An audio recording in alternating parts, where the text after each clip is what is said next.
안녕하세요. 백목사의 크리스찬 독서교실. 이번 시간은 11조의 비밀을 한 최고의 부자 록펠러에 대해서 소개합니다. 책은 이대용저 미래사에서 출간된 책입니다. 먼저 록펠러에 대해서 알아보도록 하겠습니다.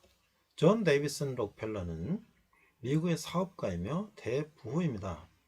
1870년 스탠다드 오일을 창립하여 석유 사업으로 많은 재산을 모아 역대 세계 최고의 부자로 곧 손꼽히는 인물입니다.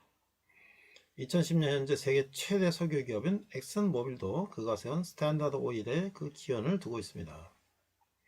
1853년 가족을 따라 오하이오주로 이주했습니다. 넉넉하지 못한 집안 형편으로 고등교육을 받지 못했고 16세 때 클레벌랜드에서 농산물 중개 상점에서 근무하다가 곧 자신의 중개 사업을 시작했습니다.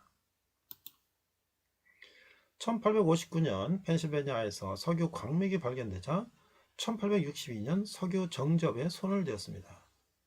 1870년 스탠다드 오일 회사를 설립하고 뛰어난 경영수단으로 얼마 안 되어 미국 최대의 정유회사가 되었습니다. 스탠다드 오일 트러스트를 조직하여 석유업의 독점적 지배를 확립하였으나 반트러스트법 위반으로 인정되어 1899년 트러스트를 해산하였습니다. 이어서 뉴저지 스탠다드 석유회사를 설립하였으나 1911년 미국 대법원에 의해 해산을 명령받아 은퇴하였습니다. 그는 은퇴를 했지만 회사의 지분은 대부분 그가 소유했습니다. 여기는 뉴욕에 있는 록펠러 센터의 모습입니다. 그 후 자선사업에 몰두하여 시카고 대학교를 설립하고 록펠러 재단을 세워서 병원, 의학연구소, 교회, 학교 등의 문화사업에 전념하다가 1937년 97세로 사망하였습니다.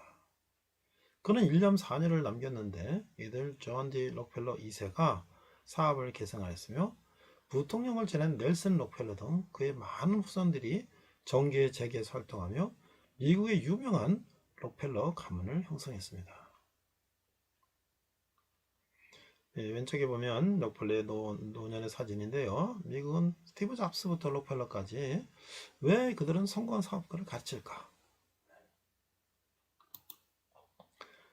자, 이 11조의 비밀이라는 최고의 부자 록펠러는 이 책은 이렇게 소개됩니다. 록펠러는 인류가 자본주의 시대를 맞이한 이래 가장 많은 돈을 벌어들인 세계 최고의 부자입니다.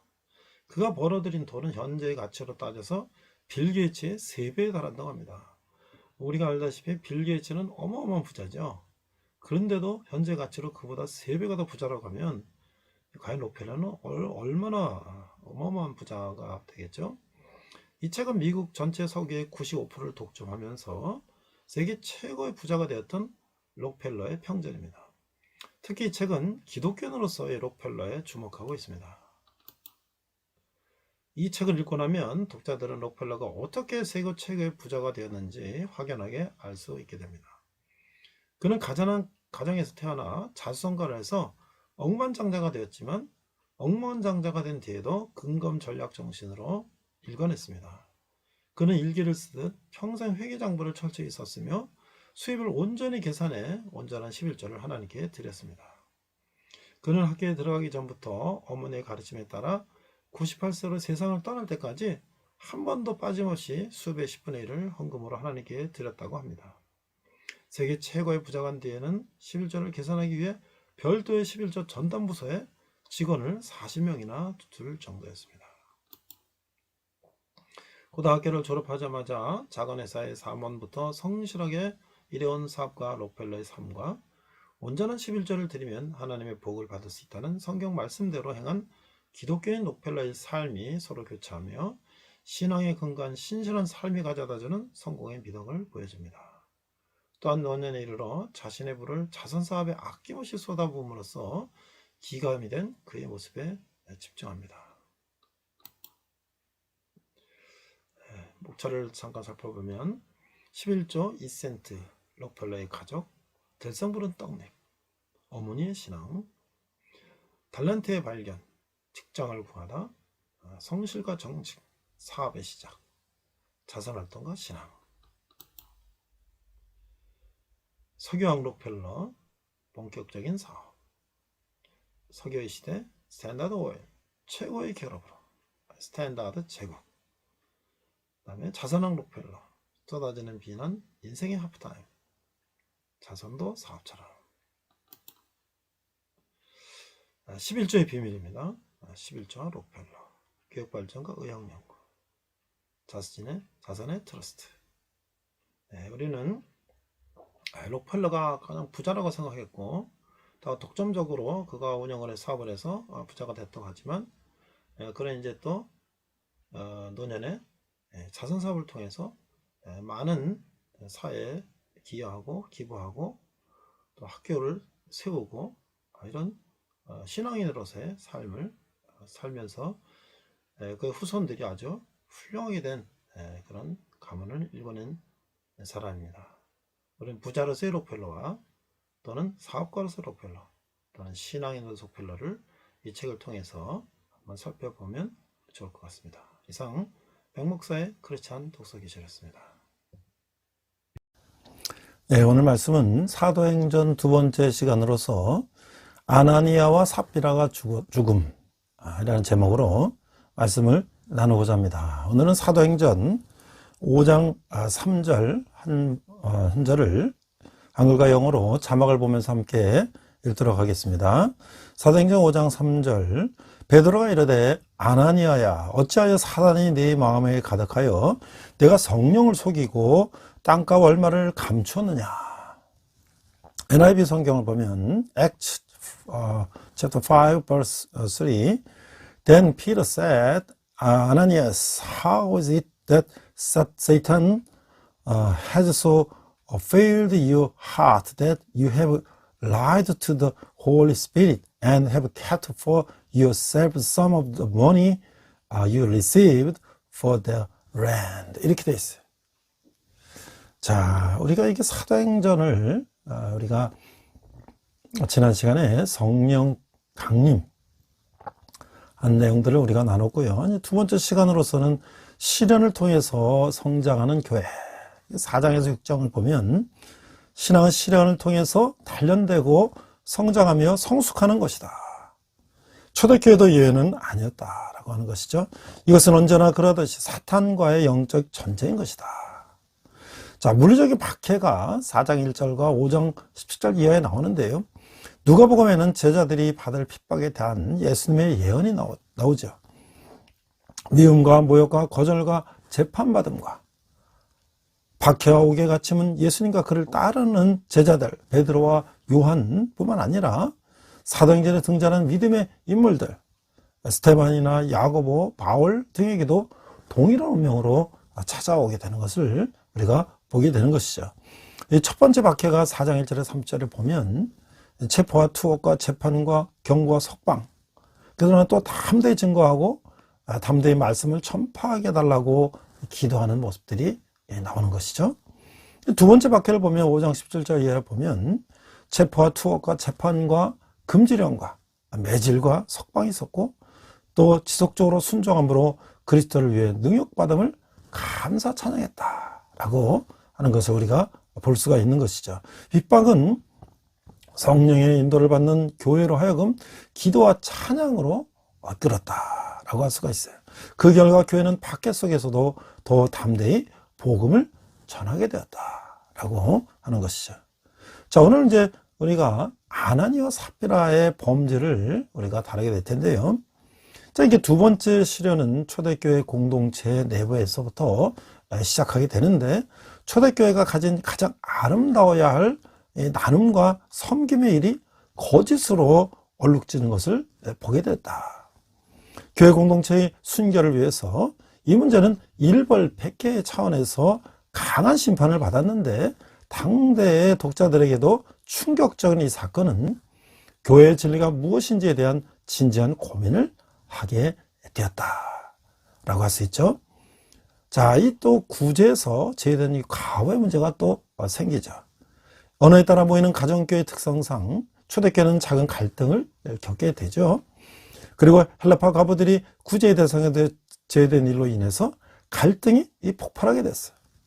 그러나 이런 비본질적인 업무를 과도하게 담당했던 사도들이 본연의 직무인 말씀과 기도로 돌아가고 교회 내 새로운 지도자인 7 집사를 세우는 등 긍정적으로 이제 해결되게 되는 것이에요. 이 사건을 계기로 사도행전의 다음 단계에서 활동한 새 인물인 스데반과 빌립과 바울의 등장을 보여주게 되는 것이죠. 이 문제는 없을 수가 없어요. 중요한 것은 그 문제를 어떻게 해결하느냐라고 할 수가 있는 것이죠. 자, 우리가 이제 앞에서 보면 이 성령이 표적이 나타나서 믿는 자의 수가 늘자 이 종교적인 박해가 따라오게 됐는데, 베드로와 요한은 태어나서부터 걷지 못하는 사람을 그리스도 이름으로 일으키는 이제 기적을 베풀었어요. 베드로는 이 기적에 대해서 군중 앞에서 담대하고도 논리정연하게 설교했고, 그의 설교는 이 사도행전 3장 12절 이하에 보면 그 설교 때문에 부활을 믿지 않는 사두개인들과 갈등이 생겼어요. 전직 어부였던 베드로와 요한은 완전히 다른 사람이 되었어요. 나머지 제자들도 당당하게 복음을 전하는 능력 있는 사람들로 바뀌게 됐죠. 그 무지하고 서로 시기하고 질투하며 높은 자를 두고 다툰 과거의 제자들이 아니었던 것이죠.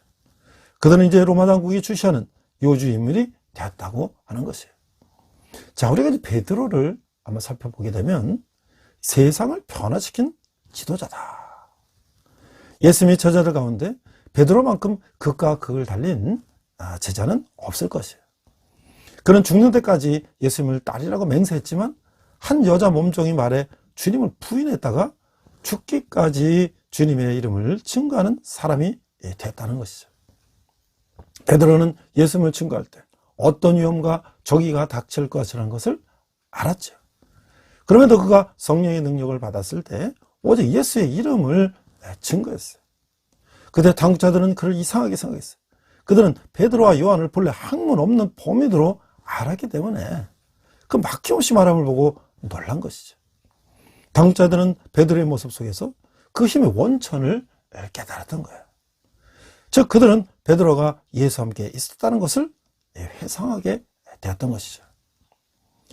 우리들은 세상과 짝하는 것이 아니라 예수님과 함께하는 사람이라는 것이, 이런 베드로를 통해서 마침내 세상이 뒤집어졌던 거예요.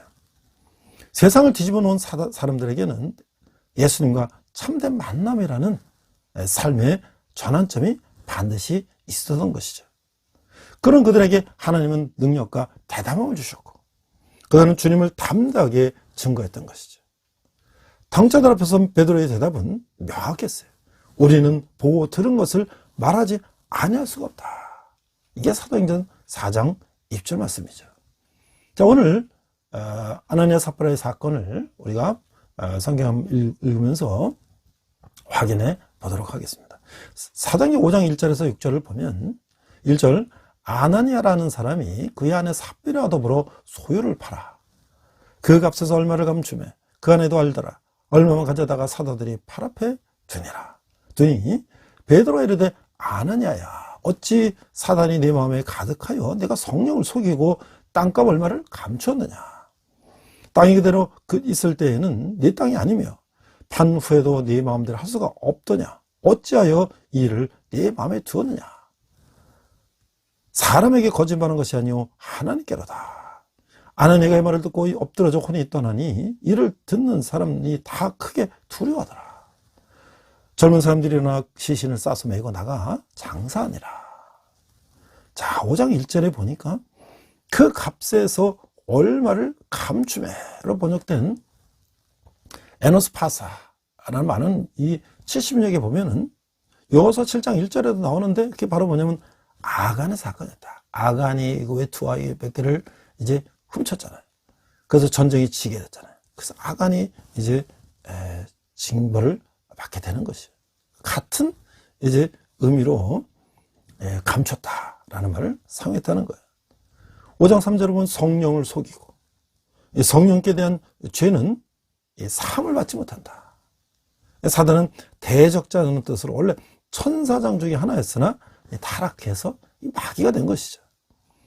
5장 4절에 보니까 아나니아의 잘못은 땅값 전체를 바치지 않은 데 있는 것이 아니라 그 일부를 가지고 그 전부라고 속인 데 있었다는 거예요. 그래서 이 5장 5절에 보니까 혼이 떠났다. 이에 해당하는 헬리아는 XF6sen인데 이 책의 기자이며 의사였던 누가가 이 사용한 의학적인 용어였다. 혼이 떠났다. 죽었다는 말이죠.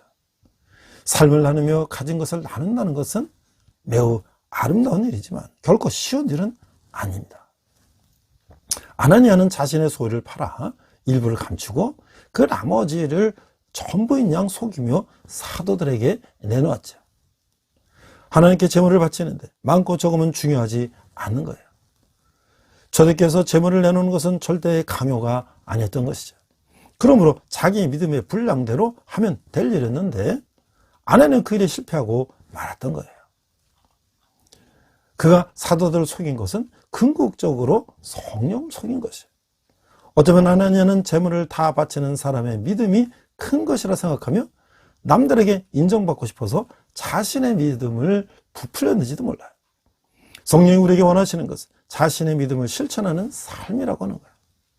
자신의 믿음을 부풀리는 것은 성령을 따르지 않는 거예요. 아나니아는 믿음에도 허세가 들어갈 수 있는 슬픈 현실을 보여주고 있는 것이죠. 사도행전 5장 7절에서 11절을 읽어보겠습니다. 7절 세세가 숨지나 그의 아내가 그 일하는 일을 알지 못하고 들어오니 베드로가 이르되 그 땅 판값이 이것뿐이냐 내게 말하라 하니 이르되 예 이것뿐이라 하더라.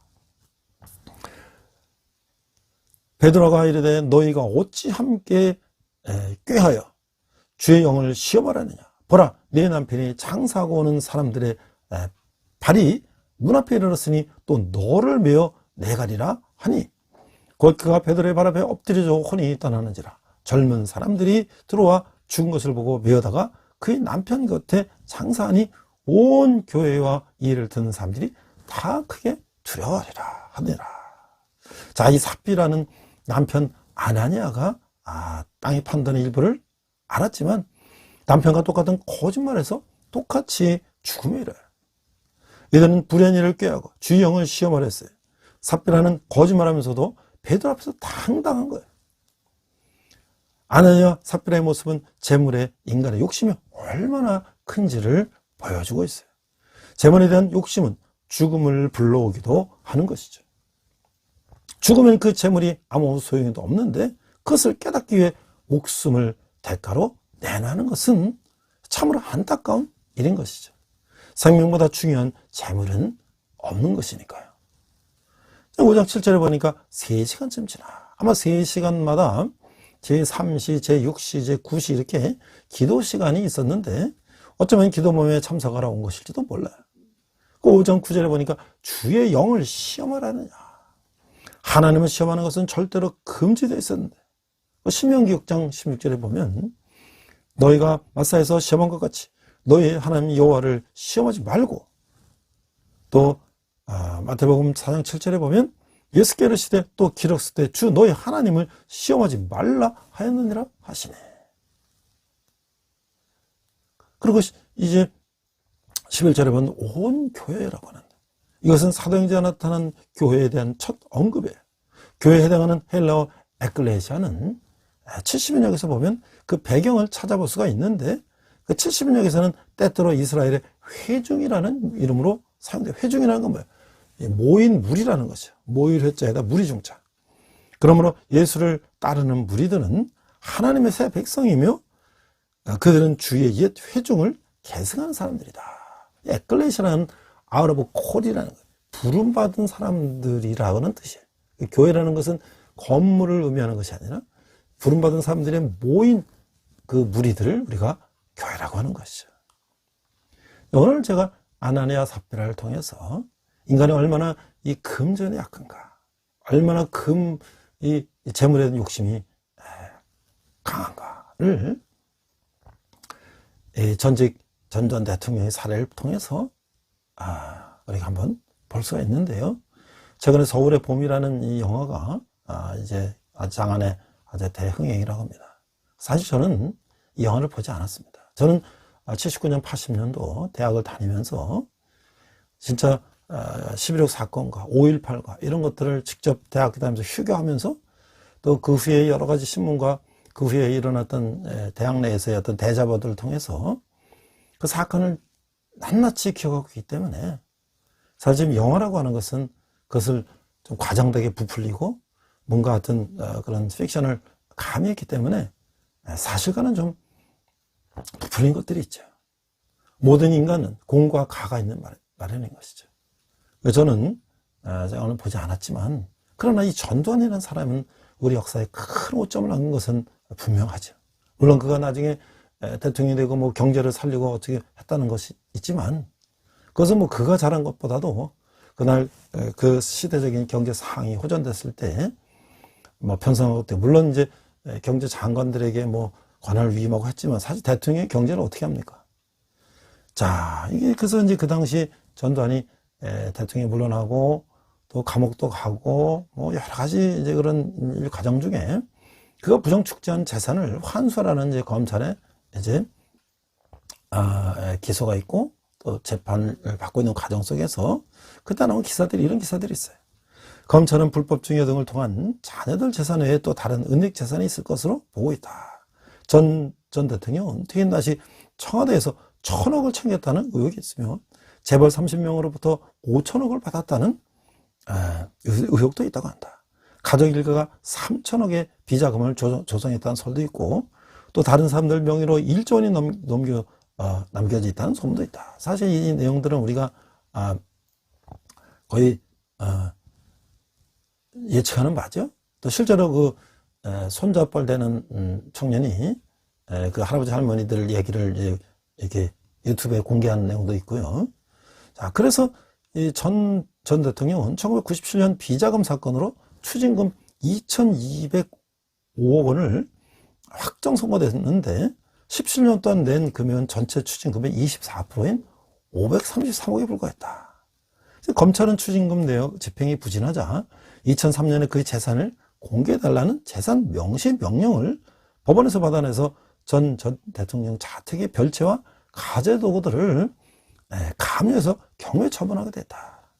당시 검찰이 재산 명시 신청을 내자 전 대통령 폭정해서 내 통장에 29만 원밖에 없다라고 주장했다. 이 말이 참 이게 얼마나 이게 아나니아 삽비라처럼 이게 거짓말인 거야.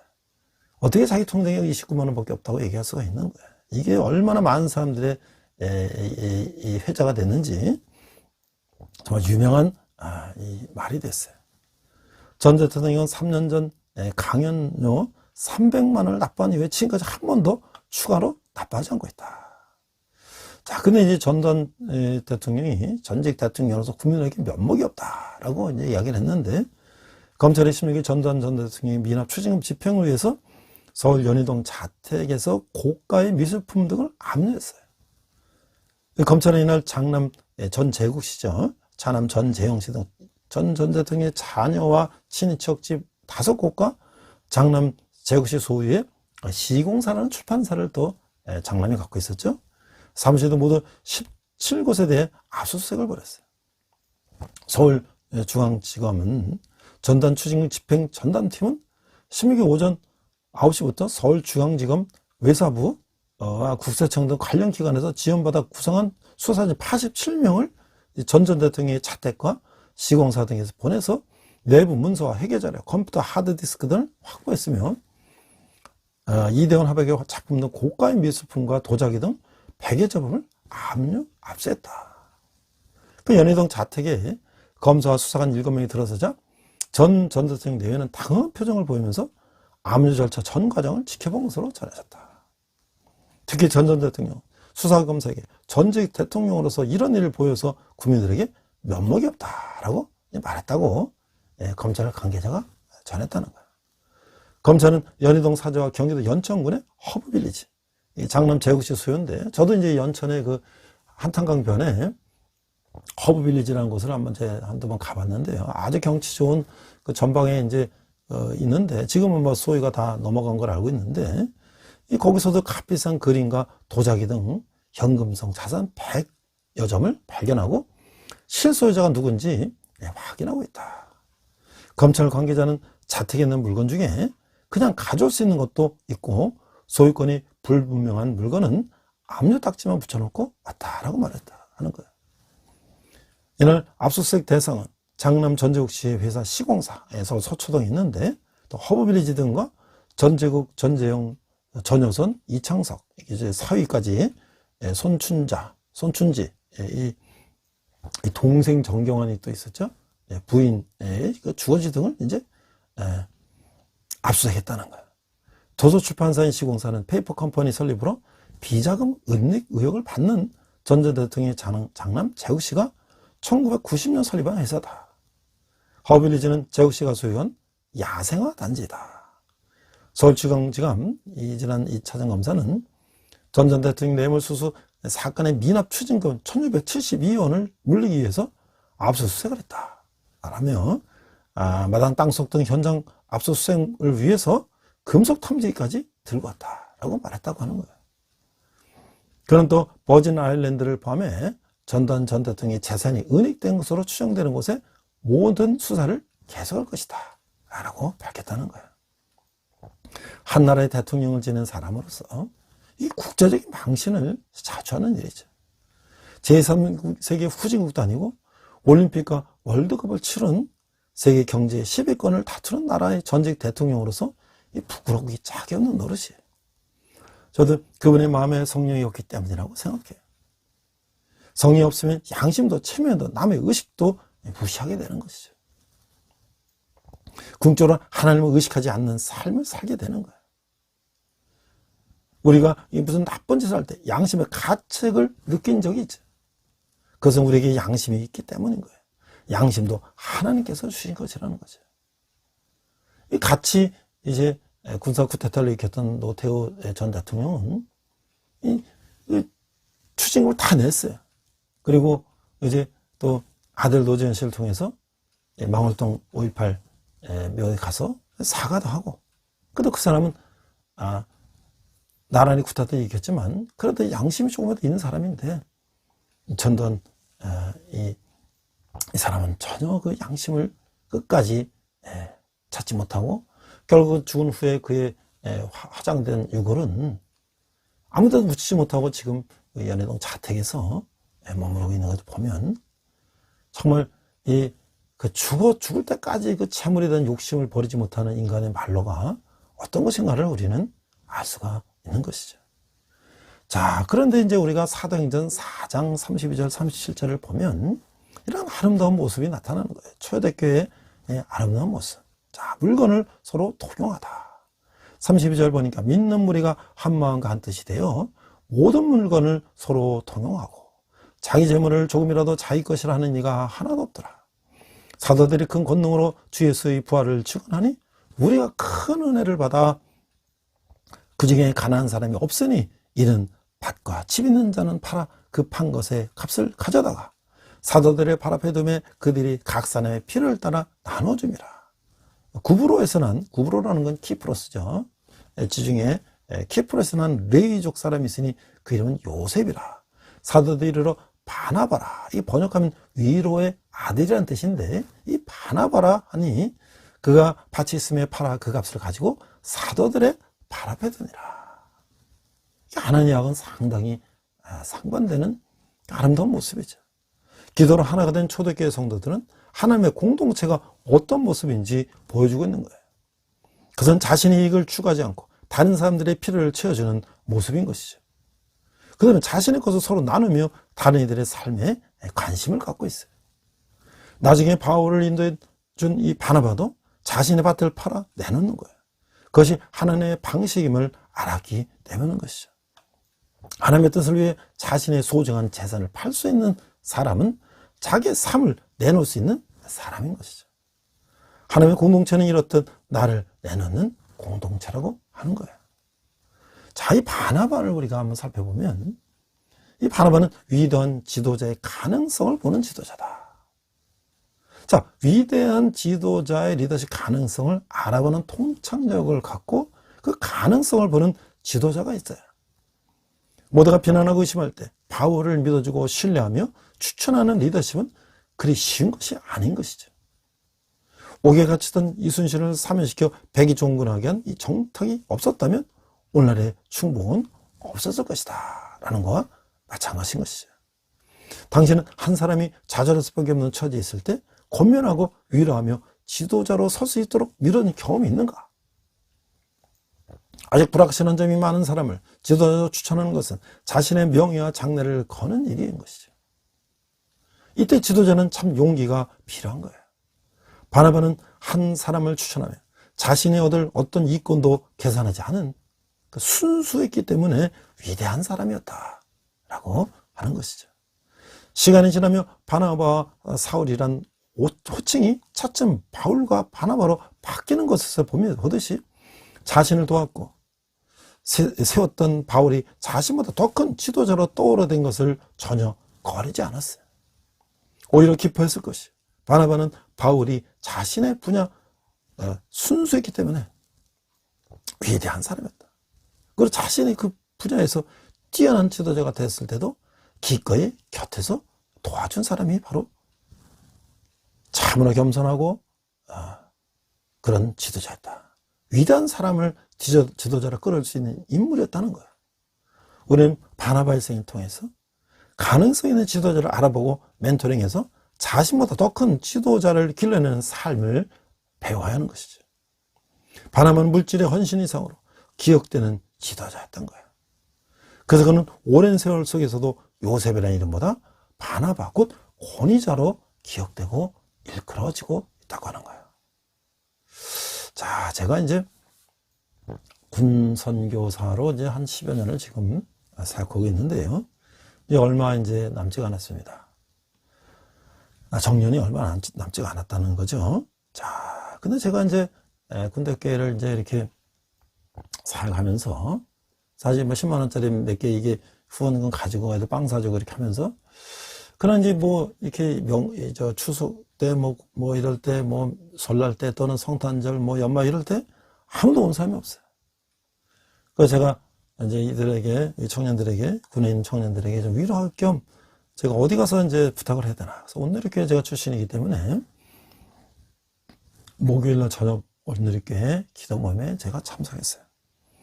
그래서 이제 그동안에 이제 제가 이제 사단법인 성경 연장교육원 또 서남아시아 기도 모임 뭐 이런 이제 기도 모임들은 쭉 참석했었는데 이제 군대교회 사역하면서 처음 이제 군대교회 이제 기도 모임에 가게 됐던 것이죠. 자, 이제 오늘 이렇게 군성교 기도 모임 장로님 통해서 이제 참석했는데 이제 뭐 거의 한 10년째 이렇게 하고 있었던 거 그 당시. 그래서 그때는 이제 군에 있는 군대 보낸 이제 부모님들, 또 군인 가족들, 이제 군과 관련된 분들이 이제 기도를 하는 것이죠. 그래서 이제 65만 장병, 지금은 이제 많이 줄었습니다만 인구 감소로 인해서 65만 장병들에서 늘 기도하는 거예요. 그래서 군선도 집회를 위해서, 또 군성교 사역을 위해서, 나라 민족을 위해서, 북한을 위해서, 우리 자녀들의 모든 행사를 위해서 이제 기도하고 있는 거예요. 그래서 이제 또 마침 이제 우리 취사병 한 명이 이제 머리를 다쳐가지고 국군 수도병원에 입원해 있었어요. 그래서 제가 이제 거기를 이제 가서 이제 위문하고 했는데 거기에 이제 어떤 권사님이 전도를 하고 그 수도병원에서 이제 이렇게 사역을 하시는데 그분이 바로 이제 오늘 이렇게 군성교팀에 나오시는 권사님이었어요. 그래서 이제 또 그분도 제가 만나서 반갑게 이제 인사를 나누고 그랬죠. 그리고 이제 제가 이제 다음에 권사님 가면 우리 이 청년 우리 이제 군대에서 입원했던 우리 형제에게 성경책을 꼭 좀 전달하고 복음서를 좀 읽으라고 이렇게 이제 했고 또 이제 우리 형제는 공상이냐 이제 비공상이냐 뭐 여러 가지 제대 후에도 치료를 받을 수 있느냐 이제 이런 문제들 이런 것도 좀 잘 좀 상담을 해달라고 이제 부탁을 했어요. 자, 그런데 그때 이제 한 몇 번을 제가 갔는데 한 번은 또 설교도 하라고 해서 제가 설교도 하고 또 우리 이제 군대에 이제 좀 예문도 해달라고 이제 얘기도 하고 했는데 한 번은 제가 이제 그러고 나서 어떤 이제 연세가 많으신 어르신이 저를 이제 만나서 얘기를 하는 거예요. 내가 해군 예비역 이제 뭐 높은 사람인데 내가 옛날에 국방부에 근무했을 때 내 밑에 육군 이제 간부가 있었는데 그 사람이 지금 이제 그쪽이 사령관이다는 거예요. 그래서 내가 얘기를 하면 도와줄 수가 있으니까, 얘기를 하라는 거야. 그래서, 그러니까 뭐 별이 3개고 이제 군사령관쯤 되는 거야. 그래서, 이거 뭐, 우리가 지금 전방에 아주 조그만 무대에 뭐, 창고를 개조한 조그만 교회인데, 이거 뭐 별 3개 되는 그 군사령관이면 뭐, 이제 사단이 별 3개고, 예? 군단이, 예? 별 3개고, 뭐 그 위에, 군사령관이면 어마어마한 이제 그 집인데, 그걸 뭐 제가, 감히 우리가 그건 도움을 받을 수 있겠나, 라는 생각을 했어요. 그래서 알았습니다 하고 이제 왔는데, 제가 이제 용사한테 물어봤어요. 야, 우리 지금 내가 이렇게 군성교 그 모임에 갔더니 말이야, 별 3개 사령관을 우리한테 소개해준다는데 어떡하 그러니까, 안 됩니다. 안 됩니다. 왜 그러냐. 우리 군사령관 오시면 우리 저기 교회 지붕까지 다 청소해야 됩니다. 그러니까, 이게 우리 용사들은 참 이게 보통 일이 아니겠구나.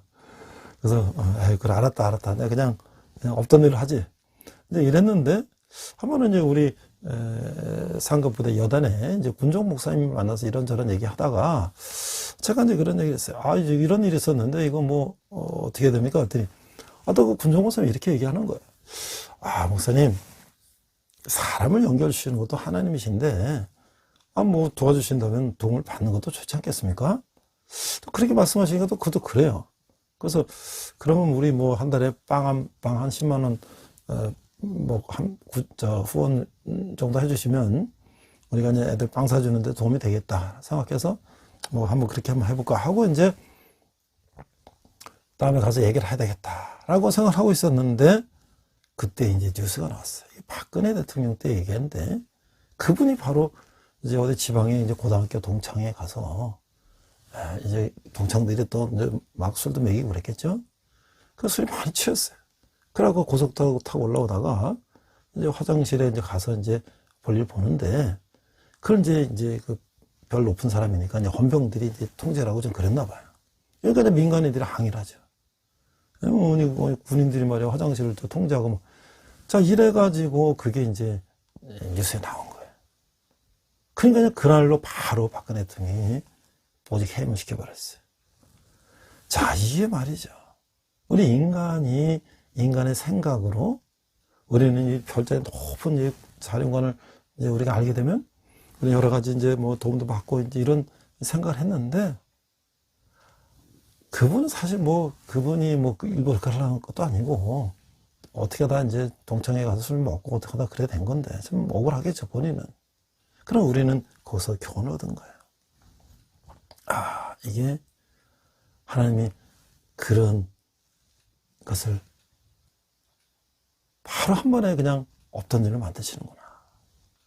그러면서 참 우리가 어떻게 우리 사역이라는 것이 무엇인지 우리가 정말 어려운 길이 있고 쉬운 길이 있고 한 번에 갈 수 있는 길이 있는데 이 세상의 모든 것이 다 지름길이 가면 얼마나 좋겠어요. 그러나 결코 그것이 전부는 아니구나라는 것을 깨닫게 된 그런 사건이었어요. 마지막으로 제가 이제 여기 사명의 삶에 나오는 사례를 보니까 이런 얘기가 있어요. 어떤 예수 전도단 이제 그 간사님이 얘기인데 이제 공동체가 이제 어디 공동 숙소에서 식사하고 뭐 하고 하는데 어떤 자매가 막 허겁지겁 밥을 막 먹더라는 거야. 그래서 왜 이렇게 허겁지겁 하지? 그래서 이제 물어봤다는 거야. 혹시 재정 없니? 이게 이제 후원이나 이런 것이 이제 다 바닥에 난 거죠. 그러니까 어떻게 알았어? 그러다는 거야. 그러니까 이 마음이 이 물질이 없으면 말이죠. 마음이 불안하고 모든 게 다 허둥지둥 하는 거죠. 그래서 이제 이것도 이제 못 먹게 된다. 이런 생각도 하겠죠. 나도 그런 경험이 있거든. 재정이 없으면 밥을 그렇게 먹게 되더라고. 우리는 같이 웃고 말았다는 거야. 그래서 강의 때 이제 사람들이 물어봤어요. 이제 돈이 없을 때가 초자입니까? 은혜가 없을 때가 초자입니까? 다들 돈이 없을 때가 초자하다고 그러는 거예요. 그러니까 우리는 더욱더 돈을 다스리는 그 일체 비밀을 배워야 한다라고 생각하는 것이죠. 바울처럼 일체의 비결을 배운 사람들은 실제적인 삶의 문제에서도 예수님의 성품과 능력을 나타낼 수가 있게 된다. 자신의 삶 속에서 예수님을 나타내지 못하는 것은 자신의 능력이나 열의가 부족해서가 아니라 성령 충만을 받지 못해서다 라고 하는 거예요. 물질 문제를 극복하는 것은 신앙생활에 있어서 스스로 서는 데 중요한 항목이다. 돈은 우리를 위축시키기도 하고 또 교만하기도 하며 하나님만 의지하는 삶을 방해하기도 하는 것이에요. 성령님이 자정에 대해서 일체의 피결을 배우게 하실 때 돈이 없는 두려움을 이겨내고 담대히 예수님을 전할 수가 있다 라고 하는 거예요. 제가 앞에서 이 11조의 비밀을 한 록펠러에 대한 이제 세상 읽기 칼럼을 이제 인용했어요. 그 세계 미국 최고의 부자 록펠러의 나눔의 삶이다. 이게 충청뉴스라는 이제 매체에 문민용 칼럼이라는 곳에서 이렇게 이제 록펠러에 대해서 얘기를 했어요. 주는 자가 받는 자보다 복이 있다. 나의 성공과 이익을 위해서 사는 것이 결코 행복한 것이 아니라 베풀 줄 알며 서로 돕고 나누며 사는 것이 진정한 행복이다. 자, 미국 최고의 부자라고 하면 떠올리는 록펠러라는 사람이 있었다. 그는 33세에 100만 정자가 됐고 43세에 미국 최고의 부자가 되었으며 53세는 세계 최고의 갑부가 된 사람이다. 하지만 록펠러는 52세 때 불면증, 위궤양, 탈모증 등으로 인해 마른 나무처럼 말라갔다. 그리고 그의 나이 55세에 1년 이상 더 살지 못한다는 선고를 받았다. 죽음이 코앞으로 다가오자 그는 평생을 악착같이 모았던 재산이 아무런 의미가 없었다고 하는 거예요. 록펠러가 마지막 검진을 받기 위해서 병원에 왔을 때 로베에 걸려있는 액자의 글이 그의 눈에 들어왔어요. 그것은 주는 자가 받는 자보다 복이 있다라는 이 성경이 말했다는 거예요. 이 글을 읽는 순간 록펠러의 눈에 눈물이 흘렀어요. 그동안 자신의 욕심을 채우기 위해서만 노력을 했지 한 번도 남을 돕지 못했던 자신을 발견하고 흘리는 후회의 눈물이었다. 그때 병원에서 시끄러운 소리가 들려왔어요. 한 허름한 옷을 입은 여자가 병원 관계자에 대하였는데 병원비를 내지 못하니 튀어나온 병원체의 통보를 퇴원하면 딸이 죽는다고 여자가 애원하고 있었어요. 그를 본 록펠러는 비서를 시켜서 아무도 모르게 그 아이의 병원비를 다 내어주게 됐다는 거예요. 그 결과 얼마 후 그 여자의 딸은 건강한 모습으로 태어나게 되었고 그 소식을 들은 록펠러는 놀랍도록 큰 평안을 느끼게 되었다는 거예요. 그래서 그는 앞으로 가난한 사람들을 도우며 살겠다라고 다짐을 했어요. 그렇게 그는 엄청난 재산을 기부하게 됐는데 놀랍게도 소유는 줄지 않았고 오히려 신기하게도 그의 병이 점차 호전되기 시작해서 결국 건강을 완전히 회복하여 98세까지 살면서 이제 이런 선한 일하는데 최선을 다했다는 거예요. 그래서 그는 세계에서 가장 많은 재산을 가진 것만이 아니라 가장 많은 재산을 베푼 사람이 됐다는 거예요. 그 록펠러는 그의 자서전에서 그 순간을 이렇게 기록했어요. 저는 살면서 이렇게 행복한 삶이 있었는지 미처 몰랐습니다. 내가 부자가 되기 위해 살았던 53년은 불행한 삶이었고 그 45년은 나눈 삶이 참으로 행복한 삶이었습니다. 아고 일명 세상을 다 가졌던 자가 남긴 최후의 말이라고 하는 거예요. 우리가 이렇게 하기까지는 어려울지라도 기도하면서 성령 충만을 받아 삶의 진정성을 보시는 하나님께 합당한 사람들이 되기를 주님의 이름으로 축원합니다. 기도하겠습니다. 하나님 아버지 은혜를 감사합니다. 하나님의 삽비아의 모습을 보면서 그것이 우리의 모습은 아닌지 회개합니다. 록펠러 같은 그런 믿음을 가지고 우리 바나바 같은 그런 믿음 가진 사람 되게 하여 주시옵소서. 감사드리며 예수님 이름으로 기도했습니다. 아멘.